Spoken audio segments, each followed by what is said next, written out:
Olá, muito bom dia. Sexta-feira está no ar o Entrevista, programa com a parceria entre o Jornal Vale e a SP Rio e que você pode participar enviando sugestões de perguntas para o nosso convidado do dia. E hoje nós recebemos aqui no estúdio o diretor-presidente da Fundação Cultural Cassiano Ricardo, Aldo Zonzini. Presidente, agradeço a sua disponibilidade em estar aqui conosco. É um prazer, eu que agradeço o convite e é sempre bom poder ter oportunidade, né, de falar para um público maior sobre as atividades culturais da nossa cidade, né? Bom, e quem me acompanha aqui na mesa é o jornalista Douglas Cruz. Muito obrigada, Douglas. Bom dia, Thaís. Bom dia, presidente. Bom dia, Douglas. Pode dar as honras de começar as perguntas para nós, Douglas? Vamos lá, começando aqui a nossa sessão de perguntas. Aldo, quando a gente fala de Fundação Cultural Cassiano Ricardo, a gente fala de quase todos os projetos culturais da cidade, mas tem muita gente que ainda tem dúvida qual é a real função da Fundação. Você pode explicar para a gente, para o internauta também? Sem dúvida. Na verdade, a Fundação ela é o braço, né, cultural da administração pública, né, local. Então, ela que desenvolve todas as políticas públicas na área da cultura na cidade, né?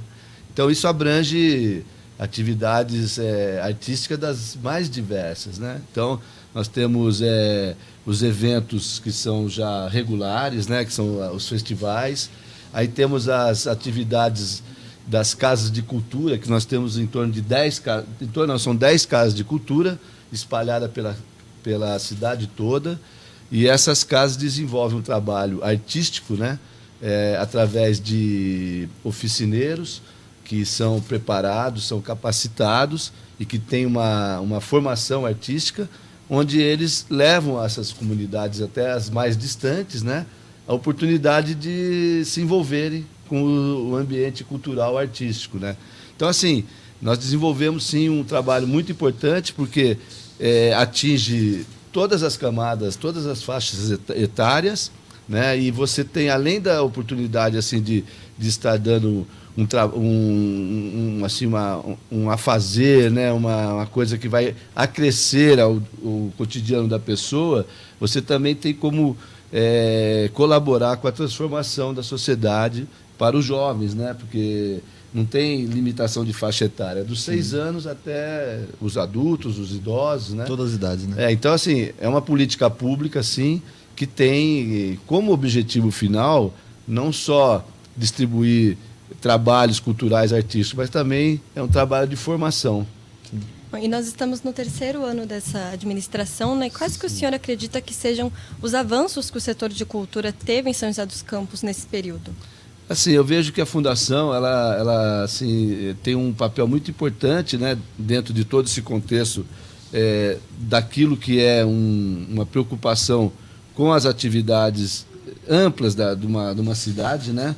E a Fundação ela veio num crescente nesses 2 anos, num trabalho de profissionalização dentro da própria instituição, né? Então, nós conseguimos criar lá dentro uma nova mentalidade, trazendo assim mais profissionalismo, né, para as atividades. Então, aquilo que era feito de forma um pouco empírica, assim, sem muita regra, nós conseguimos estabelecer critérios, né, para poder desenvolver as atividades culturais. Então, nós fazemos com que todas as atividades, programas e projetos sejam vinculados a editais, né? Então, nós ampliamos, né, a capacitação da entidade de atrair artistas. Nós temos o edital de circulação, que envolve praticamente quase 400 projetos, sim, que são artistas de todos os gêneros, né, que estão lá inscritos e produzindo a sua arte. Então, consegue ter uma capilaridade maior e, ao mesmo tempo, você valoriza o artista, remunera, né, eles têm cachê. Então, quer dizer, esse é um exemplo, né? E, fora isso, assim, nós temos trazido outros projetos, conseguimos ampliar a grade de projetos, né? Fizemos o Mês da Música, que é um projeto novo, tem lá o Muriqui em Festa, que é um projeto em São Francisco Xavier. Bom, tem assim, voltamos às atividades do Coro Jovem, né? Que era um equipamento muito interessante, que foi interrompido.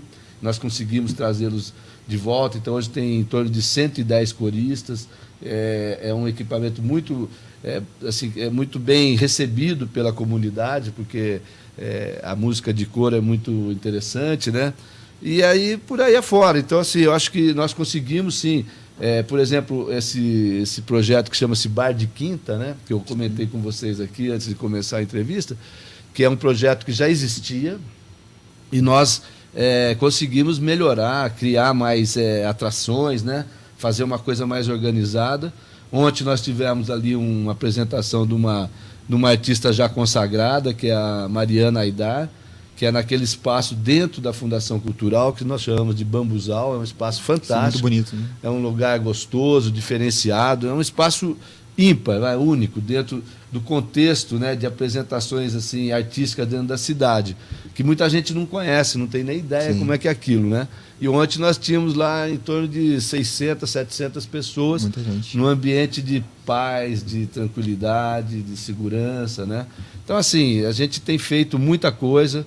Esse ano nós queremos implementar uma escola de circo, seria uma circo-escola, né? Onde nós vamos fomentar as atividades circenses, né? Esse é um compromisso que o prefeito também tem dentro do plano de governo dele. Nós já estamos fazendo atividades circenses em 3 núcleos. Esse ano mesmo deve ser implantada então, esse ano, se Deus quiser, essa escola vai estar no já... segundo semestre? Acredito que no segundo semestre a gente consiga... Porque já estamos formatando um edital, um projeto, né? E vendo os profissionais que podem nos ajudar, levantando os custos. Então, deve estar já em funcionamento, mais tardar até o meio do ano, a escola de circo. Então, tem várias coisas que nós vamos criando, fazendo, e em que pese a Fundação ela não ter assim, um material humano no sentido de quantidade, né, para poder estar desenvolvendo, que são muitas atividades, mas todos que estão lá se desdobram, se empenham, porque fazem uma coisa com carinho, com amor, e as coisas estão acontecendo, com certeza, de forma tranquila, de forma com qualidade, e que eu acho que está tendo um retorno da sociedade positivo. A gente vai falar agora sobre uns projetos culturais que envolvem oficinas. Sim. Como você falou, são pouco material humano, mas muito material humano atendido, né? Isso. Por exemplo, Arte nos Bairros são mais de 4.000 vagas oferecidas, e vamos falar um pouquinho deles aí, como por exemplo o Ateliê de Artes Visuais que foi reaberto. Isso. Como é que andam esses projetos? Então, o Ateliê, vou falar pelo último. O Ateliê, por coincidência, eu encontrei hoje, agora de manhã, com o coordenador do Ateliê, que é o Luiz Ramos. Ele é um artista plástico e é funcionário da Fundação. O Ateliê já foi reaberto, né? Nós conseguimos reestruturá-lo, porque ele estava efetivamente desativado. Ficou parado há muito tempo. Ficou parado, então os equipamentos, tudo aquilo estava deixado de lado. Nós fomos lá, arrumamos, resgatamos, consertamos, fizemos tudo que tinha que ser feito para poder reabrir o Ateliê. Então nós fizemos a reabertura do Ateliê no mês de janeiro, se não me engano, só que ainda precisa de uns detalhes, porque é agora que vai começar as atividades do Ateliê. Então tem a contratação dos professores, dos oficineiros, e o Luiz falou: Aldo, está faltando pouquinha coisa, coisas pequeninas mesmo. Eu quero que até o final desse mês a gente consegue já dar abertura no Ateliê, porque as pessoas já estão inscritas, já foi feito o edital, já tem as pessoas inscritas em cada segmento artístico que vai ser oferecido no Ateliê. Então, agora, para o começo de abril, o Ateliê vai estar funcionando normalmente. Muito legal. Tá? A outra coisa que você falou, Douglas, com relação às oficinas nas casas de cultura, né? Como eu antecipei, esse é um projeto que a gente reputa como um dos mais importantes da Fundação, né?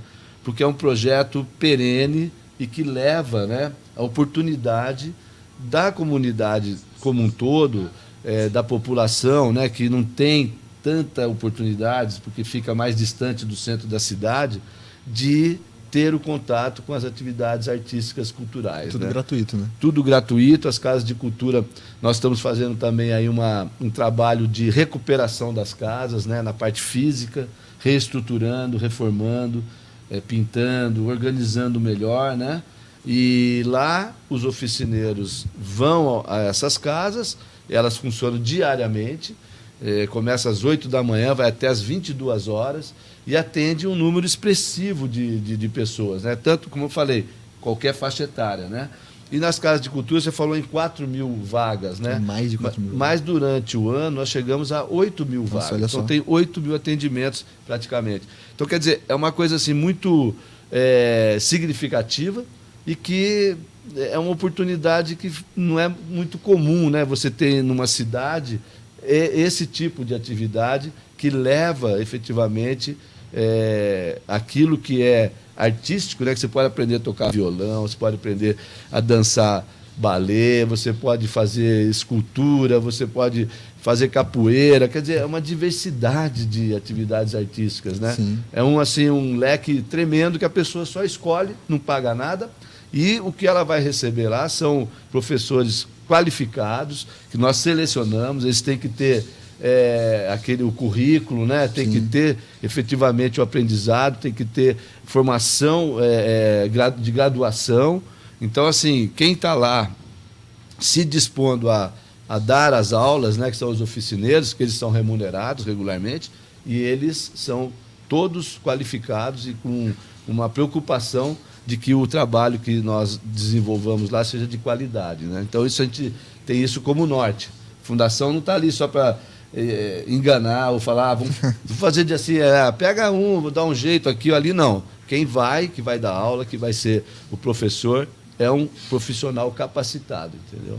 E Aldo, a gente teve uma reestruturação na Fundação agora no comecinho do ano, né? A saída do Agenor Carvalho e a entrada do Tom Freitas na direção cultural. Deve mudar a agenda cultural dada pela Fundação? Por exemplo, havia um esquema de que os curadores eram convidados para o festival. Isso deve ser mantido? Deve ter Muito mudança? interessante a sua pergunta, porque esse é um trabalho que foi implementado nesses 2 anos, né?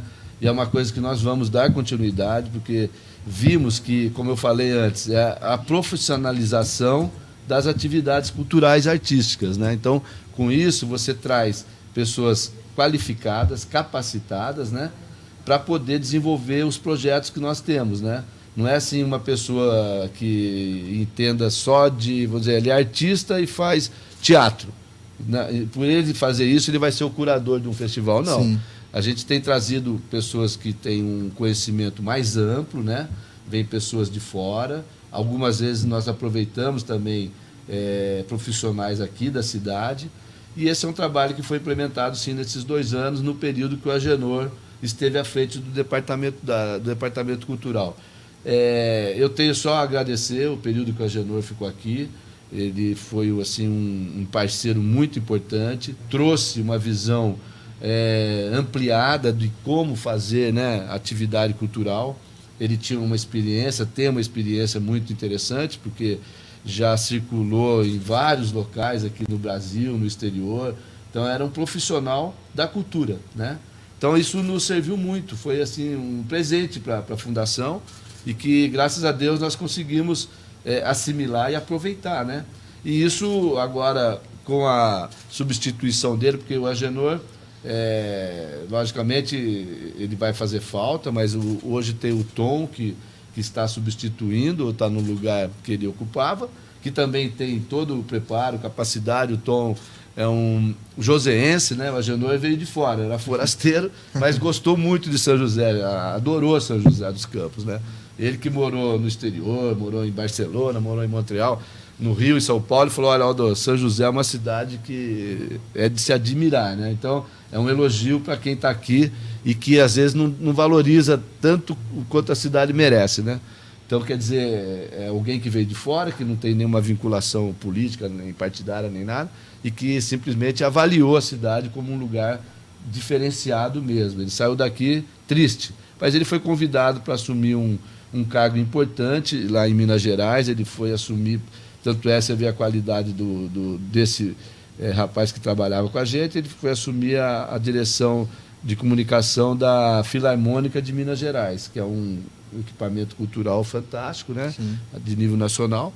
Mas isso, agora que você falou, como é que vão ser os trabalhos daqui para frente? Não deve haver interferência. Não, o Tom, ele tem já o olhar, né? Logicamente que tem a forma dele pensar diferenciada, mas aquilo que a gente já estabeleceu, que já solidificou, vai continuar, né? Então, a participação dos curadores. Essa é um novo critério que nós temos para poder realizar, né, esses trabalhos. Por exemplo, o Bar de Quinta, que eu volto a falar no Bar de Quinta, hoje tem uma curadoria, né? Foi implementado isso nos 2 anos aí, né, Tom? Então, quer dizer, a curadoria é uma pessoa que tem capacidade, que sabe o que está fazendo, e aí nos ajuda a desenvolver um trabalho com mais qualidade, né? O Tom tem uma experiência muito grande, que participa de OS do governo do Estado há 10 anos, né, Tom, na Poeses, em São Paulo, coordenou um grupo grande de organizações sociais, tem um trabalho voltado à área artística, então eu estou tranquilo que pese saber que o Agenor foi uma peça muito importante, quem está no lugar dele hoje também tem toda a condição e plenamente de conduzir os trabalhos como vem sendo feito. Legal. Agora, mudando um pouquinho de assunto, a Prefeitura começou anteriormente um projeto de revitalização de espaços. Nós temos aqui o ótimo Museu Joseense ali na Câmara Municipal, que é um museu muito bonito, inclusive quem quiser visitar. Obrigado pelo muito elogio. bonito. E quais vão ter próximos passos? Como é que anda esse projeto? Olha, o Douglas, muito interessante você perguntar isso também, e o Tom, que está aqui nos escutando no estúdio, né? Estou falando dele, mas... Ele está ali de olhinho no canto, né? Ele está preocupado, pô, vai ficar falando só na Agenor e não vai falar, né? Vai ficar com ciúme, né?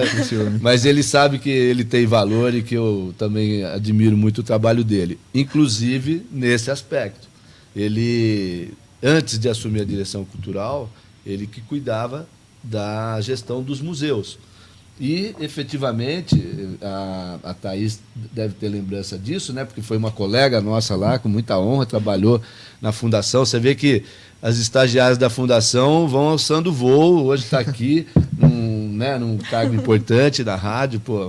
Para nós é uma baita satisfação, né? Obrigada. Mas o Tom, ele implementou lá no museu um novo museu. Na verdade, após a gestão que ele fez no museu, logicamente com a nossa participação e concordância, né, e incentivando, o museu São José efetivamente passou a ter um museu de verdade. Sim. Porque antes não era um museu ativo, um museu vivo, né? Então foi reformulado, nós repaginamos o prédio todo internamente, foi feito um trabalho de climatização, as obras foram trazidas, né, para serem catalogadas, higienizadas, contratou uma museóloga. Então, quer dizer, profissionalizou também o trabalho dos museus, né? Sim. Nós fizemos uma exposição lá, Douglas, na reabertura do museu com essa nova cara, né? Onde tinham 400 pessoas no dia da abertura da exposição, que chamou-se Arte Viva. E nessa exposição nós fizemos um trabalho com o acervo da Fundação, em torno de 70 obras de artistas locais e artistas também de fora de São José dos Campos, e que trouxe uma produção da época que São José dos Campos tinha a Escola de Belas Artes. Então tinha a Escola de Graduação de Belas Artes, que funcionou no prédio da escola da Faculdade de Direito, ali na Praça Cândido Dias Castejon. Então, teve uma produção muito rica, isso foi final da década de 60 até 70, e tinha o ateliê de arte livre, e aí era uma concorrência, assim, no bom sentido, né, de olhares artísticos na área de artes plásticas, e isso criou assim, um acervo muito bonito e valioso. Isso estava escondido, estava lá guardado de qualquer jeito, sem menor cuidado, né? Tá no museu. E aí o Tom viu a sensibilidade dele, conhecimento, veio falar comigo, Aldo, tem isso, precisamos trazer uma museóloga, contratá-la para ficar permanente, para nos ajudar, para fazer o trabalho de forma profissional, como se exige o cuidado necessário para cuidar de obras de arte, né? E de um museu. Isso foi feito, né? Eu autorizei, nós conversamos, foi contratado, e fizemos essa exposição. Foi fantástica, hoje está lá a exposição Arte Viva, que é uma exposição permanente, que é com o nosso acervo, e trimestralmente nós vamos mudando as exposições que são as de curto prazo, né? Então o museu hoje tem uma atividade assim, perene, plena, né? ele está em funcionamento, tem um horário diferenciado de funcionamento, ele abre de terça a sábado, das 9 às 17, né? Às 18, e de sábado das 9 às 13. Além da parte de exposições, tem a parte educativa, tem-se lá feito um curso de História da Arte, que também é uma coisa que foi muito bem aceita. Então, todo sábado, você tem lá dentro do auditório do museu em torno de 100, 150 pessoas recebendo informações e aprendizados sobre a história da arte. É uma professora que vem de São Paulo, que é da USP, muito renomada, muito qualificada, e que está dando essas aulas de forma gratuita, né?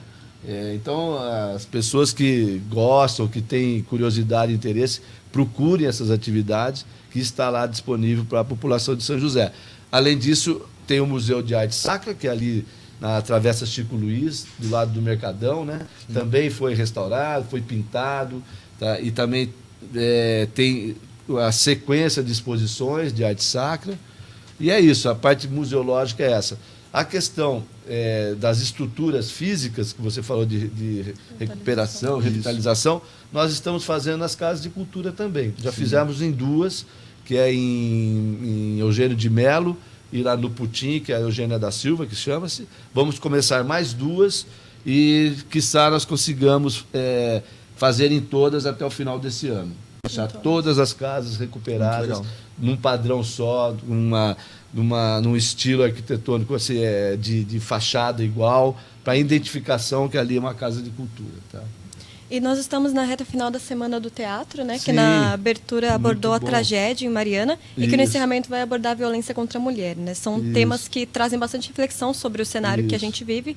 E a gente gostaria de saber como que foi feita essa curadoria e se essa contemporaneidade, né, deve ser vista em outros projetos da Fundação, né, ao longo desse ano. Sem dúvida, nós temos que pensar, né, nesse caso da Semana do Teatro, são temas muito atuais, né? Realidades que nós vivenciamos, né? A questão do Hotel Mariana, que é a tragédia lá em Mariana, da barragem da Vale do Rio Doce. Foi uma peça muito forte, né? Densa, né? A apresentação foi no Teatro do SESI, foi a abertura da Semana do Teatro, no dia 26 agora, casa cheia, lotada, né? Na sequência, houve mais várias outras apresentações. Nós ainda estamos na Semana do Teatro, que vai até domingo. Então, hoje tem apresentação no Cine Santana, no período da tarde, às 15 horas, tem também às 18 horas. Temos apresentação em São Francisco Xavier, na Praça Cônigo Manzi.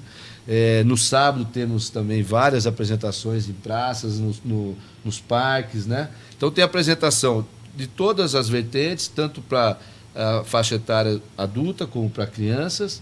E esses temas, a curadoria, nesse caso da Semana do Teatro, como é um projeto mais, vamos dizer, compacto, mais curto, quem faz a coordenação é um funcionário nosso de muito tempo, que chama-se Vange, e ele atua na área teatral.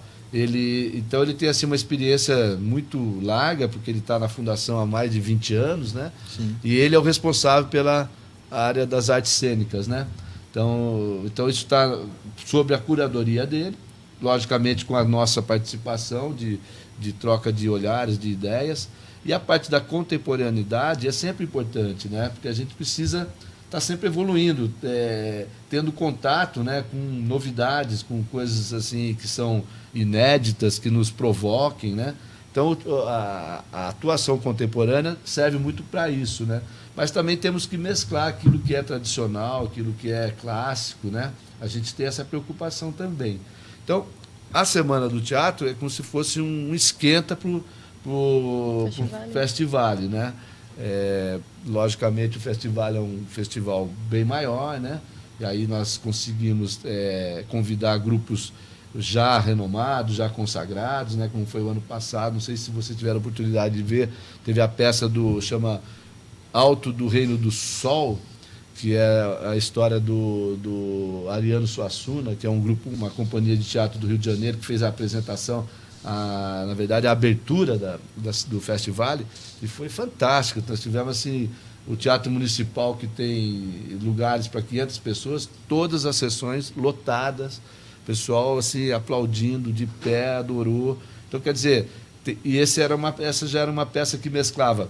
Na apresentação teatral tinha dança, tinha música, tinha canto, né? E tinha a interpretação dos artistas, né? Então, foi um negócio assim, inédito, e são peças de grande repercussão, premiadas, prêmio no Brasil inteiro, e que nós conseguimos trazer e disponibilizamos isso para a população toda gratuitamente, né? Se a população, se quem quiser, não vou em São Paulo, porque lá tem as peças, uma peça dessa em São Paulo, você vai pagar aí 100, 150 reais para assistir. De graça. E aqui é de graça, né? Então, quer dizer, a gente faz muita coisa, tem muita atividade, né? Em todas as áreas artísticas, né? É isso. Aldo, agora voltando um pouco para o caso dos editais. Sim. A Fundação Cultural tem diversos editais abertos, e um deles que é muito interessante são os editais que são atuantes com a LIFE, Lei de Incentivo Fiscal. Certo. Você pode explicar para a gente como funciona, quem pode se inscrever, só para a galera de casa ter uma noção? Tá, assim, nós temos duas fontes de fomento à cultura, né? Uma, vou chegar na LIFE, é o Fundo Municipal de Cultura. O fundo é um investimento direto, né? Quer dizer, o recurso ele é transferido direto porque já tem a reserva desse valor. Então, todo ano tem lá um X estabelecido em lei que é repassado para o fundo municipal. Esse ano nós tivemos em torno de próximo a 1,5 milhão disponível para os projetos artísticos culturais, né? Então, você tem o recurso, aí você faz a escolha das linhas artísticas que vão ser contempladas, estabelece regras para cada linha, quantos projetos, qual o valor de cada um, para você equalizar isso com o recurso que você tem. Então, nós ampliamos muito isso, sabe? Do momento que nós assumimos para agora, o investimento em 2016 era em torno de R$400 mil, nós passamos a R$1.300 e poucos reais, quase que triplicamos. Agora, em 2018, a mesma coisa. E aí aumentamos as linhas de atividades artísticas. Então, passou a ter literatura, ter artes plásticas, ter design.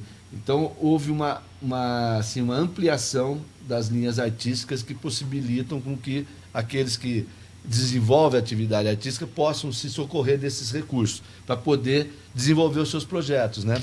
Então, esse é um investimento direto. Então, tem lá, você tem um projeto cultural na área de música, e esse projeto seu, se você elabora o projeto, né, faz todo o detalhamento de quanto aquilo vai custar, onde você vai gastar, com que, produção, assessoria, publicidade, tem todo o detalhamento, tem um regramento muito rígido, porque você está tratando de dinheiro público. Sim. Então, ele tem que prestar contas, né? Aí vai concorrer. Hoje nós temos, no fundo, 200 projetos inscritos depois do edital. Agora nós vamos ter que fazer a seleção disso. Então, a gente contrata profissionais para fazer as comissões de seleção, né? Pagamos esses profissionais, eles têm a remuneração, vem artista de fora, vem de São Paulo. Então, quer dizer, é uma coisa totalmente assim, independente, né? Totalmente desvinculada com qualquer aproximação de um, de outro, A, B ou C. Não existe a chance de ter um direcionamento. Então, isso é muito importante, que é uma forma de democratizar, né, a distribuição do recurso público. Você não escolhe, por vontade própria, quem vai ser beneficiado. Você dá melhor, chance, né, para todos, né? Sim. As melhores propostas são aquelas que vão ser contempladas, né? Então, isso é muito importante. O edital favorece isso, né? Isso era uma coisa que não tinha muita preocupação dentro da instituição num período anterior, né? E isso a gente faz valer e depois, como eu falei no começo, nós ampliamos muito essas atividades através de editais, né?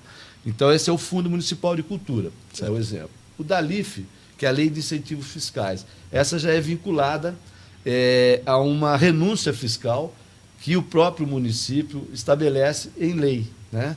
Também, como tem a LIFE da cultura, tem a LIFE do esporte. Sim. Elas são idênticas, assim, praticamente idênticas, nas questões de fundo. As diferenças é porque uma vai trabalhar com esporte e outra com cultura. A LIF, para a cultura, tem em torno de 2,5 milhões disponível. Mas o que é a LIF? A LIF você não tem o repasse do recurso direto, você não deixa de ter um custo, né? Porque com a LIF é a mesma coisa, vai ter o edital, as pessoas apresentam os projetos, pode ser pessoa física, pessoa jurídica, para que haja a captação daquele recurso que custa o projeto. Então, ela vai ser aprovado o projeto dela. Um exemplo que tem lá na LIF, o Vicentino Aranha entrou com um projeto de restauração dos prédios. Custou, sei lá, R$300 mil. Nós fomos lá, avaliamos, foi aprovado. Aí ele vai pegar essa aprovação e esse montante que foi aprovado, que está dentro dos recursos da LIF, e vai buscar no mercado. Sim. Então, ele vai ter que ter um investidor. Então, a lei de incentivos fiscais ela é uma renúncia de impostos da administração. No caso de imposto municipal, é o ISS e o IPTU. Então, o empresário que trabalha e faz serviço, ou aquele que tem os imóveis, que paga o IPTU, ao invés de ele pagar diretamente para a administração pública, para o erário público, ele transfere esse dinheiro para o artista, para esse projeto artístico. E aí ele vincula. Né, é uma forma dele ter uma publicidade, né, de uma forma indireta, do nome dele. Então, ele vincula a atividade dele, sei lá, por exemplo, aqui a SP Rio vai patrocinar um projeto artístico de teatro. Né? Então, toda a mídia, toda a atividade de propaganda, tudo vai sair o nome da SP Rio vinculado a esse projeto. Ao invés de ela pagar diretamente para a prefeitura, para o cofre da prefeitura, ela transfere isso para o artista e isso tem a nossa administração. Então, qualquer pessoa física ou pessoa jurídica que tem interesse em incentivar, fomentar a atividade cultural, artística, ele pode fazer isso, entendeu? Contanto que ele esteja regular nessas condições de certidões e tudo mais, porque tudo tem um regulamento, porque você tá sempre pensando que aquilo que está vindo assim de favorecimento para beneficiar, né, recursos, são recursos públicos. Então, você tem que estar preocupado em atender às regras todas que a lei exige. Né? Assim. Então, é muito importante. Então, da LIF, nós temos hoje 2,5 milhões disponível. E já tem vários projetos que estão sendo analisados, né, e isso passa pelo Conselho da Fundação Cultural, que é o Conselho Deliberativo, para poder, ao final, estabelecer quais são os projetos que vão ser contemplados com a possibilidade de captar recursos. Então, ele não tem... foi aprovado o projeto da SP Rio, de um artista que custou R$300 mil. Ele tem que sair no mercado para conseguir trazer esse recurso para ele através de uma compensação fiscal. Entendeu? Entendi. É assim que funciona. Mudando de assunto Espero que eu tenha conseguido explicar. O pessoal de casa deve ter entendido. Que é um pouco complexo, mas não é muito difícil, não é uma coisa simples. Bom, e mudando de assunto, no final do ano passado a gente teve uma gravação de uma superprodução da Netflix aqui em São José dos Campos. Sim, sem dúvida. E o Felício esteve aqui no estúdio, conversou com a gente sobre isso e afirmou, inclusive, que o município tem a intenção de facilitar a vinda de outras produções culturais para a cidade. De que forma que isso está sendo feito? Então, Thaís, assim, esse projeto da Netflix foi uma coisa que nos veio assim, sem nenhuma assim, preparação. Né? Nós fomos procurados na Fundação Cultural, foi por intermédio da Fundação que esse projeto se desenvolveu lá no Parque da Cidade, porque eles nos procuraram por questões de conhecimento pessoal, e um dos diretores da Netflix, que é o Marcelo Torres, né, foi ao nosso encontro e explicou que ele estava querendo, porque tinha um set de gravação lá no Tocantins e ele conhecia o Parque da Cidade e ficou maravilhado. Ele ele é carioca e mora em São Paulo, se não me engano. E, estava maravilhado com São José também. E mudou-se para São José. Você vê como é que São José é valorizado para quem está de fora, né? E aí ele veio e falou, olha, aqui eu acho que a gente consegue fazer um trabalho, né, para desenvolver um set de filmagem. E a gente gostaria de ver se é possível e ter aí a intermediação da fundação. E aí ele visitou os galpões, foi lá no parque, nós mostramos as áreas livres, as áreas de mata, né? Porque teria que ter um cenário parecido com o que ele estava fazendo na produção, que era uma coisa que envolvia indígena, né? Tinha uma onça pintada. Tinha onça, ele trouxe um monte de coisa para cá. Então aí nós mostramos os galpões e isso originou um processo, porque coisas que dependiam de autorização do parque, efetivamente, não competia a fundação liberar. Isso fica ao encargo da Secretaria de Desenvolvimento de Planejamento Urbano, a CEURB, que é agora a nova secretaria. Então, ele teria que fazer o contato dentro da administração, foi o que ele fez, conseguiu, né, dentro das regras estabelecidas para uso dos espaços do espaço público do parque, implementar o set de filmagem lá. Então, ele fez lá uma oca lá na parte externa. Aí tem os galpões, que são os galpões que nós temos lá da antiga tecelagem, né? Sim. Ele restaurou os galpões, recuperou, construiu também um cenário lá, 2 cenários, e fez as filmagens lá. Então, mostrou-se que nós temos naturalmente, sem assim querer direcionar nada, já um potencial para receber esse tipo de atividade, né, de produção, que é muito interessante, porque ele, além do que ele fez a filmagem, ele trouxe produção, pessoal de marcenaria, pessoal de preparo, né, do cenário. Então, uma equipe muito movimentou grande, né? Uma equipe grande. Isso cria, né, um ambiente de economia criativa, que vamos dizer, o DNA daquele espaço lá, né? Então, no futuro, como o prefeito Felício falou, nós temos, sim, intenção disso estar sendo cada vez mais incentivado, né, dentro das regras possíveis, e que aquilo possa amanhã virar um polo, né, de produção cinematográfica, quem sabe, né, como tem em outras cidades. Porque o que acontece? Em São Paulo e no Rio, tudo que vai ser feito é muito caro. Para você, né, alugar um galpão, para conseguir um espaço disponível para uma atividade dessa natureza, fica muito caro, né? E aqui você tem uma coisa assim já mais ou menos preparada, né? Que não voltada para isso especificamente, mas que você pode adaptar. E aí você tem uma outra condição, né? Então, tanto para quem faz como para quem recebe, né, é interessante, porque aqui você consegue girar a economia. A participação desses grupos todos estão ocupando os hotéis, estão se alimentando, então você gira a economia. Gira, né? Economia Tem transporte, tem Uber, tem um monte de coisa que envolve uma produção cinematográfica, porque é muito grande. É muita gente, né? É muita gente que exige-se, né, para fazer qualquer produção cinematográfica. Então, é uma intenção também, viu, Thaís? O que depender da Fundação, nós estaremos sempre lá disponíveis e prestes a ajudar, sempre, entendeu? É por aí. Bom, e agora, também no fim do ano passado, a Lei dos Malabares foi suspensa pela Justiça, e nesse ano uma nova versão dela foi aprovada pela Câmara, e com isso a Fundação deve abrir um novo edital para o Artes nas Ruas, projeto que cadastra os artistas para as apresentações. Isso. Como que o senhor vê a repercussão que essa lei teve? Acredita que foi mal interpretada de alguma forma? Como que o senhor avalia? Não, assim, o edital de Artes nas Ruas já está publicado, né? Nós temos lá hoje uma adesão de aproximadamente 30 artistas que fazem esse trabalho, né, artístico denominado Arte nas Ruas. Porque ele não envolve só os malabares, tem também outras atividades ali que participam, né? Os malabares são os que aparecem mais, né?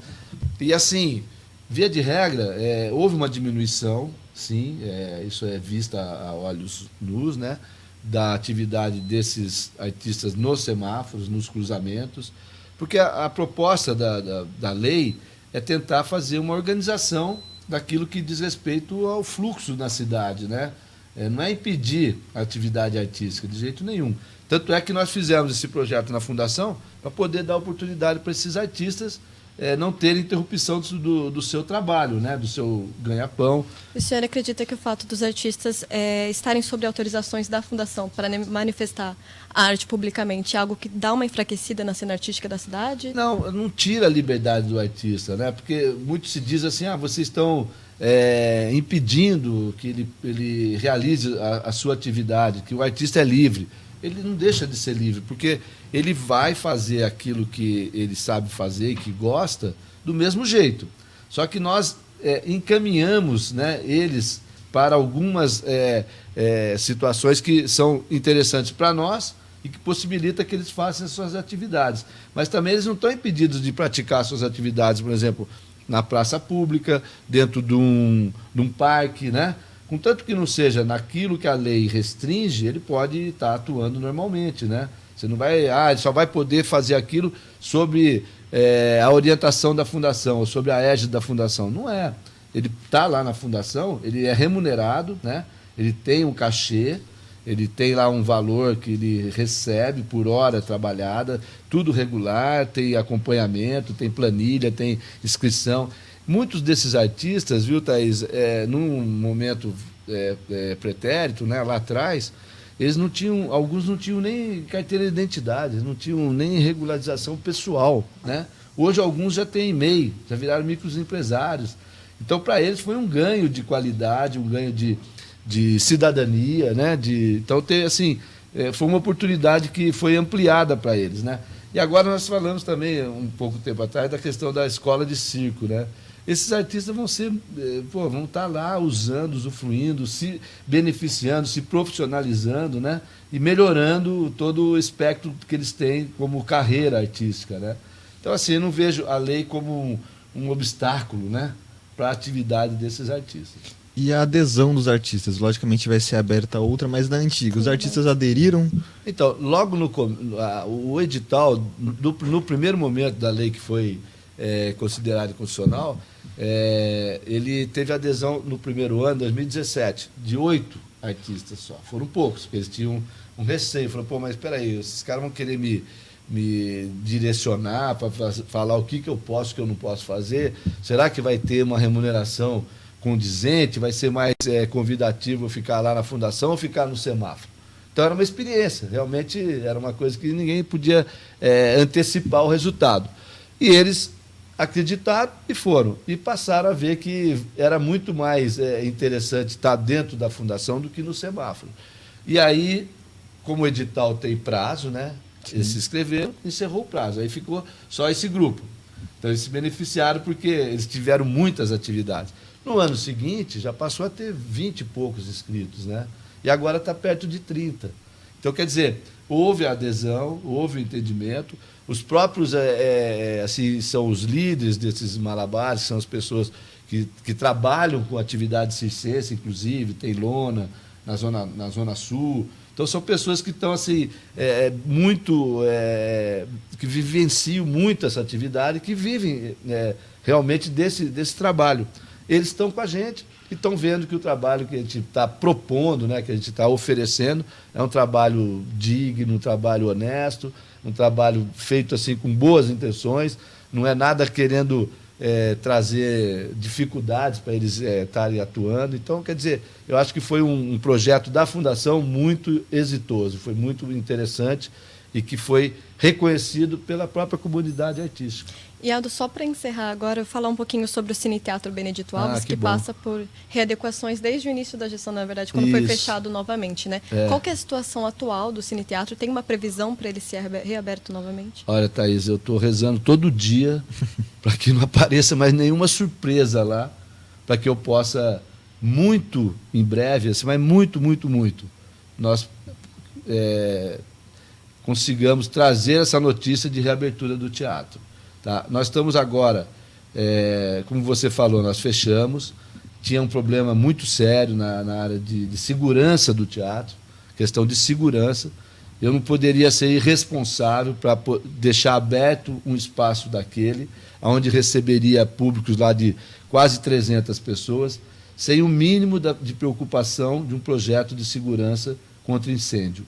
Então não tinha nada, literalmente nada, que pudesse nos dar alguma tranquilidade para poder abrir aquele espaço. Então, para mim, foi uma irresponsabilidade eles fazerem uma inauguração e abrirem o espaço, né?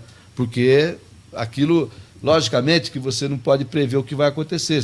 Pô, pode não acontecer nada nunca, mas quando acontece, vira uma tragédia, né?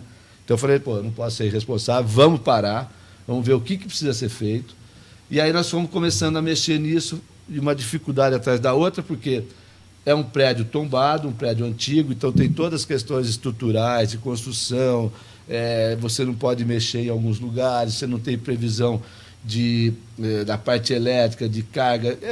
É um negócio muito complexo. Prédio antigo, prédio tombado, é muito bonito. Todo mundo adora, né? Pô, que prédio lindo, a Câmara Municipal. Você pega ali o próprio Teatro Benedito Alves, aí você pega o prédio da onde está sendo restaurado agora, que é o antigo posto fiscal. É uma beleza quando está pronto, mas vai fazer a manutenção daquilo. É uma dificuldade tremenda, porque você nunca consegue, você está sempre, na verdade, enxugando gelo, porque você arruma uma coisa, desconcerta a outra. Então, é o tempo inteiro necessitando de manutenção. E o prédio do Benedito Alves, logicamente, quando ele foi executado, foi projetado lá nos idos dos anos 40, 50, não se falava em ar-condicionado, não se falava em AVCB, que é Autorização de Vistoria de Corpo de Bombeiros, isso nem existia, né? Então, ele não foi projetado para isso. E aí a dificuldade para você adaptar aquilo que é exigido hoje é muito difícil, porque você não pode demolir, né? Você tem restrições, porque são prédios que são tombados, né? Qualquer coisa que você vai fazer tem que passar pelo CONPAC, que é o Conselho do Patrimônio Histórico, que inclusive é de responsabilidade da Fundação. Eu presido o CONPAC, né? Dentro das minhas atribuições como presidente da Fundação. E aí o que aconteceu? Nós fomos fazendo, olhando. Bom, tem que fazer um projeto de bombeiro para que atenda às normas de segurança do Corpo de Bombeiro para tirar o conhecido AVCB, que é a Autorização de Vistoria do Corpo de Bombeiro. Para esse projeto, precisou fazer um negócio gigantesco de dutos de sucção de fumaça. Então, nós tivemos que parar tudo para fazer esses dutos. Aí, o piso estava irregular, não tinha certificação de material não inflamável. Então, começou a aparecer um monte de coisa. Aí tinha necessidade de trocar portas e tal. Bom, resumindo, nós conseguimos já atender tudo isso, só que o projeto teve que ser apresentado um novo projeto dessa área de segurança. Está em São Paulo, no órgão do Corpo de Bombeiros, da Polícia Militar, para análise e aprovação. Então, ele volta para nós, mas, enquanto isso, nós fomos fazendo a obra, tá? Então, a obra está, assim, praticamente 90% já executada, agora são só os ajustezinhos, tá? E a gente depende da devolução desse projeto, com a aprovação do Corpo de Bombeiros, e aí a gente poder reabrir o teatro e deixar disponível para a população. A gente deve conseguir ver reaberto até quando? Eu quero crer que, no máximo, até o mês de junho, julho, nesse primeiro semestre, a gente tem o Teatro Benedito Alves entregue novamente para a população de São José, que eu adoro aquele espaço, é muito interessante, é um teatro pequeno, mas assim, muito aconchegante, sabe? Tem um visual incrível, que é na frente do banhado, uma localização privilegiada. Então, assim, é um equipamento cultural que, logicamente, vai ser muito bem recebido por todo mundo. Tá certo. Muito obrigada pela sua participação novamente, viu, presidente? Está acabando já? Já acabou agora. Que pena. Acabou. A conversa então, tá bom, boa, Thaís. Né? Obrigado, Douglas. Foi um prazer estar aqui. Agradeço, né, ter tido essa oportunidade para poder estar falando dos trabalhos que são desenvolvidos, né, pela Prefeitura através da Fundação Cultural Cassiano Ricardo. Para mim é um grande prazer. Me convidem mais vezes, que virei com certeza. Tranquilamente. Muito Presidente, obrigado. A gente passou muitas informações. Para quem assistiu, onde ele consegue encontrar essas informações? É no site, é na sede da Fundação? Olha, você pode acessar o site da Fundação, fccr. alguma coisa lá, que é só bater no Google que vai aparecer. É isso. E aí você vai ter todas as informações dos nossos projetos, dos nossos eventos, né? A grade toda de informações. No YouTube tem, no Instagram nós temos também página. Então, quer dizer, acessem no site da Fundação, no Facebook, que você vai ter todas as informações. Tendo dúvidas, ligue para a Fundação ou vá pessoalmente, que vai ser esclarecido, vai dar todas as orientações. Estamos lá para servir, né, à disposição da população de São José dos Campos. Bom, agradeço também a você que nos acompanhou pelas redes sociais e te lembro que na próxima semana nós temos um novo encontro. Até mais!